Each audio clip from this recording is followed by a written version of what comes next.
தமிழகத்தை பொறுத்தவரை தீப்பெட்டி தொழில் அப்படிங்கிறது மிகச் சிறந்த தொழிலாக பார்க்கப்படுகிறது. விவசாயத்திற்கு பிறகாக தூத்துக்குடி மாவட்டத்தில் மிக பிரதானமான தொழிலாக இந்த தொழில் விளங்குகிறது.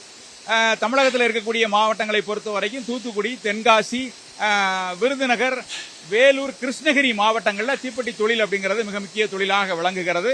அதாவது ஆரம்ப காலத்தில் அந்த கட்டை அடிக்கி, அதாவது தீக்குச்சியை அடுக்கி அதன் பிறகாக மருந்து முக்கி வெயிலில் காய வைத்து அந்த தீப்பெட்டி முழுவதுமாக மனித சக்தியாலேயே இயங்கி வந்த நிலையில தற்போது முழுவதுமாக இயந்திரமயமாக ஆகியிருக்கிறது. அதாவது 3 விதமான அந்த தீப்பெட்டி தொழில்ங்கிறது 3 விதமாக உற்பத்தி செய்யப்படுகிறது. முழுவதுமாக மனித உழைப்பில் தயாராவது, பிறகு செமி இண்டஸ்ட்ரியல் லெவல் அப்படிங்கிற, அதாவது பகுதி மனித உழைப்பாலும் பகுதி இயந்திரங்கள் மூலமாக உற்பத்தி செய்யக்கூடியது. தற்போது நம்ம பார்க்கக்கூடியது முழுமையாக இயந்திரங்கள் மூலமாக தீப்பெட்டி உற்பத்தி செய்யக்கூடிய அந்த தொழிற்சாலையில தான் நம்ம தற்போது இருக்கிறோம். கோவில்பட்டி பகுதியில் இருக்க இந்த தீப்பெட்டி தொழிற்சாலையிலிருந்து உற்பத்தியாகக்கூடிய தீப்பெட்டிகள் தமிழகத்தினுடைய பல்வேறு பகுதிகளுக்கு மட்டுமல்லாமல் வட இந்திய மாநிலங்களான குஜராத், உத்தரப்பிரதேசம் உள்ளிட்ட பல்வேறு மாநிலங்களுக்கும் கொண்டு செல்லப்படுகிறது.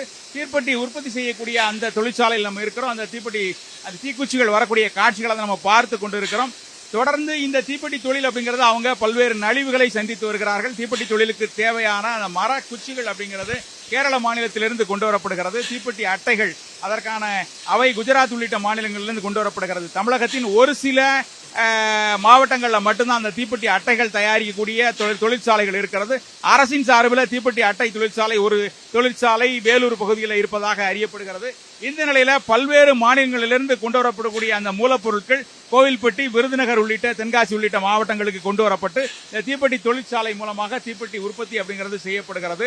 இந்த தீப்பெட்டி உற்பத்தி அப்படிங்கிறது ஏராளமான பெண்கள் இதில் பணியாற்றி வருகிறார்கள். தமிழகத்தில் மட்டும் 6 லட்சத்திற்கும் மேற்பட்ட பெண்கள் இந்த தீப்பெட்டி தொழிலில் ஈடுபட்டு வருவதாக இந்த தகவல்கள் நமக்கு தெரிய வந்திருக்கிறது. 2530 தொழிற்சாலைகள், அதாவது முழுவதுமாக இயந்திரமயமாக்கப்பட்ட தொழிற்சாலைகள், பகுதி இயந்திரமயமாக்கப்பட்ட தொழிற்சாலைகள் என 2530 தொழிற்சாலைகள் இருக்கிறது. முழுவதுமாக இயந்திரமயமாக்கப்பட்ட தொழிற்சாலைகள் அப்படிங்கிறது கோவில்பட்டி பகுதியில் 100 தொழிற்சாலைகளும், விருதுநகர் பகுதியில் 150 தொழிற்சாலைகளும், தென்காசி பகுதியில் 100 தொழிற்சாலைகளும், இந்த பகுதியில் தென் தமிழக பகுதிகளில் தான் இந்த தீப்பெட்டி தொழிற்சாலைகள் அதிகமாக இருக்கிறது. வட மாவட்டங்களை பொறுத்த வரைக்கும் பார்த்தோம் அப்படின்னா வேலூர், கிருஷ்ணகிரி மாவட்டங்களையும் தீப்பெட்டி தொழிலில் ஏராளமான மக்கள் ஈடுபட்டு வருகிறார்கள்.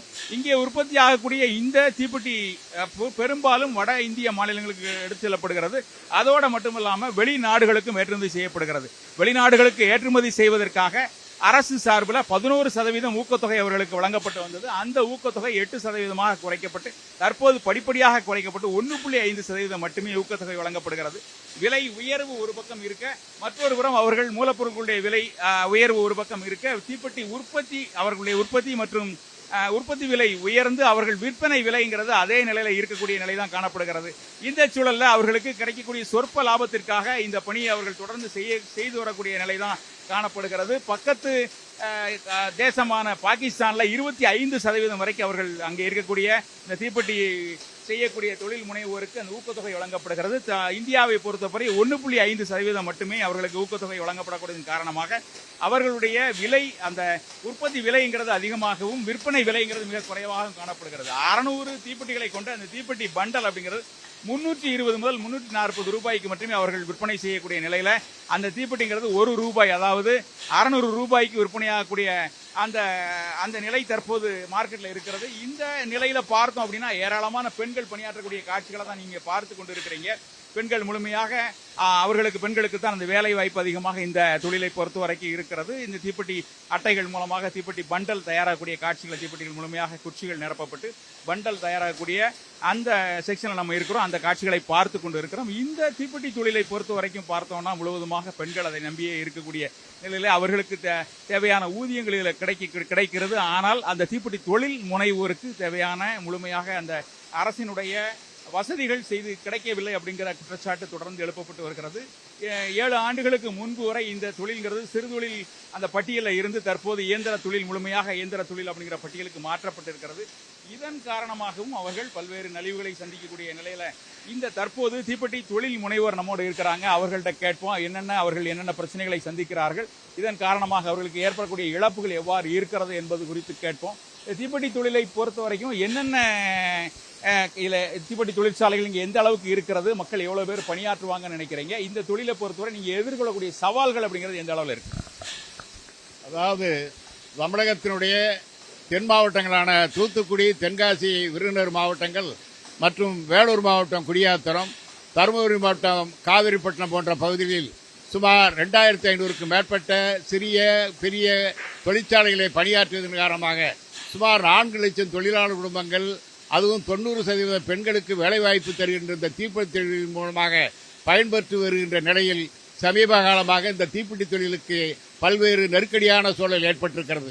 காரணம், மூலப்பொருட்களுடைய கடுமையான விலையேற்றம், அதற்கேற்ப விற்பனை விலை கிடைக்காததன் காரணமாக மார்க்கெட்டில் நாங்கள் விற்பனை விலை அதிகரிக்க வேண்டும் என்பதற்காக போட்டி போட்டுக்கொண்டு விலையை குறைத்ததன் காரணமாக தீப்பெட்டி தொழிற்சாலைகள் ஆண்டுக்கு 10% அளவிலே மூடப்பட்டு வருகின்றது. எனவே இனியும் தொழிற்சாலைகள் மூடக்கூடாது என்கின்ற நோக்கில் மத்திய அரசு எங்களுக்கு சில சலுகைகளை அளிக்க வேண்டும். அதாவது தீப்பெட்டி உற்பத்திக்கு தேவையான பொட்டாசியம் குளோரைட்டுக்கு மானியம் அறிவிக்க வேண்டும். அந்த மானியம் கொடுத்தால் எங்களுக்கு தீப்பெட்டியுடைய அடக்க செலவு மிகவும் குறையும். அதே போலவே வெளிநாடுகளுக்கு ஏற்றுமதி செய்யப்படுகின்ற ஊக்கத்தொகை கடந்த காலங்களிலே 11% இருந்ததை தற்பொழுது 1.5% குறைத்திருக்கின்றார்கள். எனவே மீண்டும் 11% உயர்த்தினால் வெளிநாடுகளுக்கு தீப்பெட்டி ஏற்றுமதி செய்யக்கூடிய அளவுக்கு அந்நிய செலாவணி உயரும். இதன் மூலமாக எங்களுக்கு நல்ல கட்டுப்படியான விலை கிடைக்கும்.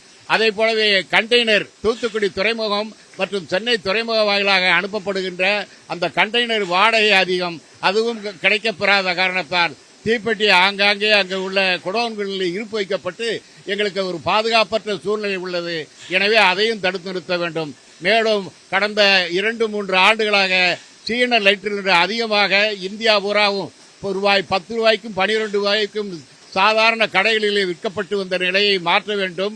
அந்த சீரட் லைட்டர்களை தடை செய்ய வேண்டும் என்று பல்வேறு போராட்டங்கள், பல்வேறு பேச்சுவார்த்தைகள், மாநில அரசினுடைய பரிந்துரையின் பேரில் மத்திய அரசு அதை நீக்கி கடந்த 4 மாதங்களுக்கு ஒரு உத்தரவு பிறப்பித்தாலும் கூட இன்றைக்கும் சீன லைட்டர்கள் கல்கத்தா, பாம்பே துறைமுக வாயிலாக இந்தியா பூராவும் தற்பொழுது விற்பனையாகிக் கொண்டு வருகிறது.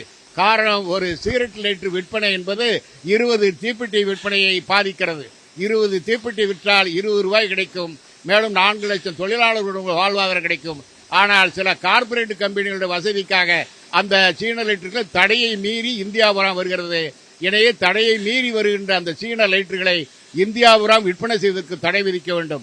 எப்படி பான்பராக்கு, மசாலா போன்ற பொருட்கள் விற்பதற்கு தடை இருக்கிறதோ, காவல்துறை மூலமாக பறிமுதல் நடவடிக்கை இருக்கிறதோ, அதே போலவே காவல்துறை, மாநில காவல்துறையின் மூலமாக அங்கே சீன லைட்டர்கள் விற்பனை செய்கின்ற கடைகளில் இருந்து அந்த சீன லைட்டர்களை பறிமுதல் செய்ய வேண்டும். இதன் மூலமாக எங்களுக்கு தீப்பெட்டி விற்பனை உயரும். அதாவது தீப்பெட்டி தொழிற்சாலையை பொறுத்த வரைக்கும் வேற என்னென்ன பிரச்சனைகளை சந்திக்கிறீங்க? அரசனுடைய சலுகைகள் அல்லது வங்கி கடன் போன்றவை உங்களுக்கு கிடைக்குதா? எப்படி, என்ன நினைக்கிறீங்க? நீ சொல்லிருங்க.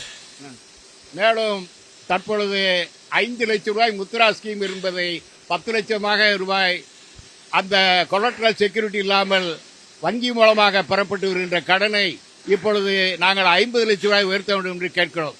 காரணம், இன்றைக்கு ரூபாய் 1.5 கோடி 2 கோடி அளவிலே தான் ஒரு இயந்திர தொழிற்சாலை நிறுவ முடியும். எனவே 50 லட்சம் ரூபாய் வரை அவர்கள் முத்ரா கடன் மூலமாக எங்களுக்கு அளித்தால் இந்த தீப்பெட்டி தொழில் குறைந்த வட்டியில் எங்களுக்கு பணம் கிடைக்கும். அல்லது வெளியிலே தனியார் நபரிடம் வாங்கினால் மிகவும் எங்களுக்கு பாதிப்பு உண்டாகும். வேற என்ன, அதாவது அரசனுடைய சலுகைகளா என்னென்ன எதிர்பார்க்குறீங்க? இந்த பட்ஜெட், இன்னைக்கு தாக்கலாகக்கூடிய பட்ஜெட்ல உங்களுக்கு என்ன அறிவிப்புகள் வேணும்னு எதிர்பார்க்குறீங்க? அதான் அந்த பொட்டாசியம் குளோரைட்டு கூடிய மானியம் கொடுத்தா கொஞ்சம் நல்லா இருக்கும். அதுபோக கண்டெய்னரோட வாடகை கொஞ்சம் அதிகமாக இருக்குது. அதனால் கண்டெய்னர் ஷார்ட்டேஜ் ஏற்படுறதுனால விலை ரொம்ப அதிகமாக இருக்கிறதுனால நம்ம அண்டை பக்கத்து நாடுகளோட போட்டி போட்டு நம்மளால் விற்க முடியல. ரெண்டாவது, பாகிஸ்தான்லாம் பார்த்தீங்கன்னா 25% கண்டெய்னருக்கு மானியம் கொடுக்காங்க. நம்ம ஊரில் ஏற்கனவே கொடுத்துக்கிட்டு இருந்ததை இப்போ குறைச்சிருக்காங்க. அதனால் 25% முதல்ல கொடுத்துக்கிட்டு இருந்ததுனாலும் திருப்பி கொடுத்தா கொஞ்சம் நல்லா இருக்கும்னு எதிர்பார்க்குறோம். உங்களுடைய பார்வை எப்படி இருக்கு சார்? தொழில் எந்த அளவுக்கு மேம்பட்டிருக்கா? இந்த தொழிலுடைய மேம்படுத்துவதற்கு வேணும்னு நடவடிக்கைகள் வேணும்னு எதிர்பார்க்குறேன். இந்த தீப்பெட்டி தொழிலை மேம்படுத்துவதற்கு அரசாங்கம் மூலதன கடன் வழங்குகிறது. மூலதன கடனுக்கு வட்டி மானியமாக முன்னாடி 50% கொடுத்து கொண்டு இருந்தார்கள். தற்போது அந்த 50%-ஐ மாநில அரசு நிறுத்தம் செய்து விட்டது. ஏன்னா இதை மீண்டும் எங்களுக்கு வட்டி மானியம் வழங்கினால் இந்த தொழிலை மேலும் மேலும் திறம்பட நடத்துவதற்கு வசதியாக இருக்கும். எனவே வட்டி மானியம் வழங்க மாநில அரசையும் கேட்டுக்கொள்கிறோம். நிச்சயமாக, அதாவது அவர்களுடைய கோரிக்கைகளை கேட்டிருப்பீங்க. ஏற்கனவே அந்த மூலதன கடனுக்கு வட்டி மானியம் அளிக்க வேண்டும். ஏற்கனவே கண்டெய்னர் பற்றாக்குறை, அந்த கண்டெய்னர் கிடைக்காமல கண்டெய்னர் வாடகையினுடைய தாக்கம்ங்கிறது மிக அதிகமாக காணப்படக்கூடிய இது போன்ற நிலைகள் மாறி அவர்கள் தீப்பெட்டி தொழிலை தொடர்ந்து மீண்டுமாக உயிர்ப்பிக்கிறதுக்கு தேவையான நடவடிக்கைகள் எடுக்க வேண்டும். தீப்பெட்டி தொழிலை பொறுத்தவரைக்கும் பார்த்தோம் அப்படின்னா தூத்துக்குடி, தென்காசி உள்ளிட்ட மாவட்டங்களில் அந்த மக்கள் 50%க்கும் அதிகமான பெண்கள் முழுமையாக இந்த தீப்பெட்டி தொழிலை நம்பிதான் தங்களுடைய குடும்பத்தை, தங்களுடைய ஜீவனத்தை நடத்தி வரக்கூடிய நிலை அப்படிங்கிற காணப்படக்கூடிய நிலையில் அதனை உயிர்ப்பிக்க தேவையான நடவடிக்கைகளை இந்த பட்ஜெட்டில் இடம்பெறுவதற்கான நடவடிக்கைகளை மத்திய அரசு எடுக்கும்னு அவங்க எதிர்பார்த்து காத்திருக்கிறாங்க. தற்போது 11 மணி அளவில் மத்திய நிதித்துறை அமைச்சர் நிர்மலா சீதாராமன் பட்ஜெட்டை பாராளுமன்றத்தில் வாசிக்க இருக்கிறாங்க. அந்த இதில் தமிழகத்தில் இருக்கக்கூடிய இந்த தீப்பெட்டி தொழிலில் தேவையான அவர்களுக்கு தேவையான அறிவிப்புகள் வரும்னு அவர்கள் எதிர்பார்க்கக்கூடிய நிலையில் தீப்பெட்டி தொழிலை பொறுத்த வரைக்கும் தென் மாவட்டங்களான விருதுநகர், தென்காசி, தூத்துக்குடி மட்டுமல்லாது வட மாவட்டங்களாக இருக்கக்கூடிய வேலூர் உள்ளிட்ட மாவட்டங்களில் இந்த தொழிலில் 6 லட்சத்திற்கும் அதிகமான மக்கள் இருக்கிறாங்க. 90%க்கும் அதிகமான பெண்கள் இருக்கக்கூடிய நிலையில் அவர்களுடைய வாழ்வாதாரத்தை மேம்படுத்தும் நோக்கிலாவது மத்திய அரசு இதுபோன்ற நடவடிக்கைகளை எடுக்கும் அப்படின்னு அவர்களுடைய எதிர்பார்ப்புகள் நிறைவேறும்னு நாமளும் அவர்களுடைய எதிர்பார்ப்புகள் நிறைவேறும்னு எதிர்பார்க்கிறோம்.